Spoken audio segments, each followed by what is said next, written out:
Why did market rise today? Key reasons behind Sensex rallying 2,975 points, Nifty above 24,900. Why is market rising today? Indian benchmark equity indices BSE, Sensex and Nifty 50 opened higher on Monday, amid improving global cues after India and Pakistan came to an understanding over simmering tensions, while the US and China made progress on their trade deal discussions. The BSE Sensex jumped 2,975.43, or 3.74, to close at 82,429.90, while the Nifty 50 surged 916.70 points, or 3.82, to close at 24,924.70. At day's high, the BSE Sensex soared 2,905 points, or 3.66, to hit a high of 82,360.43, while the Nifty 50 rallied 899 points, or 3.7, to touch 24,907 on Monday, its biggest intraday gain since February 2021.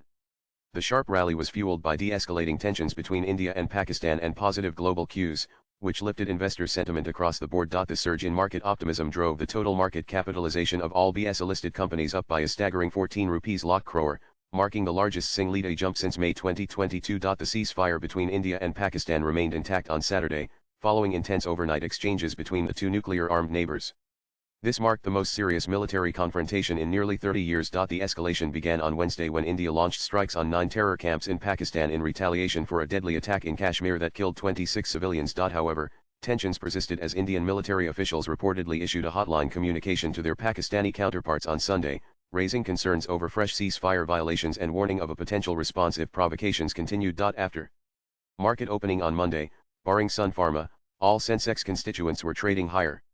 Adani Ports says, Bajaj Finance, Axis Bank, Eternal, and Power Grid were the top gainers. Among the sectoral indices, except for pharma and healthcare, all other sectors, including Nifty Auto, Bank, Energy, IT, Metal, Realty, and Consumer Durables, rose by 4.72% in the broader markets. The BSE Midcap Index rose 2.59% and the BSE Small Cap Index gained 3.10%. Nan and India-Pakistan ceasefire. Non-investor sentiment surged on Monday, buoyed by signs of de-escalation between India and Pakistan after a tense period marked by missile and drone strikes across the border. According to Prashant Taps, Senior VP Research at Mehta Equities Limited, while the easing of tensions provided temporary relief, caution remains. Nana thought in India-Pakistan relations is expected to trigger a sharp rebound in Nifty during early Monday trades, said Taps. However, he warned that any renewed violations of the ceasefire by Pakistan could dampen bullish momentum. Nan US-China trade deal optimism. And Taps also cited improving US-China trade dynamics as a key driver of global optimism. In the near term, he sees Nifty heading toward the 24,237 to 4,447 range, with potential upside targets of 24,750 to 4,860 if momentum sustains. Nan meanwhile, Devarsh Vakil, head of prime research at HDFC Securities, emphasized India's underlying macroeconomic strength. He credited the country's domestic consumption-led growth and policy stability for its ability to absorb global shocks. Nan India's markets and economy have shown exceptional resilience, repeatedly withstanding external disruptions, Vakil said. This is driven by a fundamentally strong, inward-focused economy that consistently emerges stronger from crises. Nan foreign investors return India back in global favor. And after a prolonged period of caution, foreign portfolio investors FPIs are making a strong comeback to Indian equities.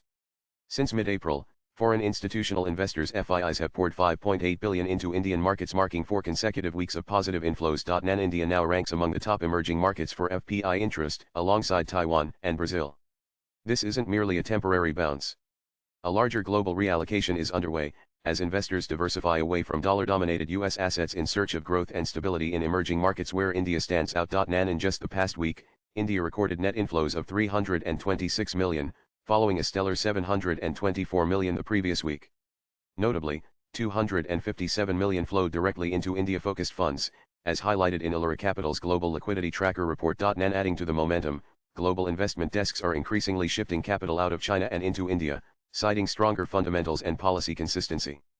With domestic institutional flows also holding firm, this renewed FPI interest could gain further traction in the months ahead. Nan Vakil also highlighted India's efforts to forge new trade partnerships and diversify global alliances as key to enhancing its investment appeal. Nan steady foreign inflows, robust business potential, and balanced global relationships are reinforcing India's position as a relatively stable destination for investors, he noted. Swipe left for next video. An investor mood was Further lifted by Morningstar DBRS upgrading India's sovereign credit rating to BBB stable from BBB low, a move seen as an endorsement of the country's macroeconomic stability. Nanda's credit upgrade adds to the bullish sentiment and supports a sharp rebound in markets, Vakil added. Latest blogs.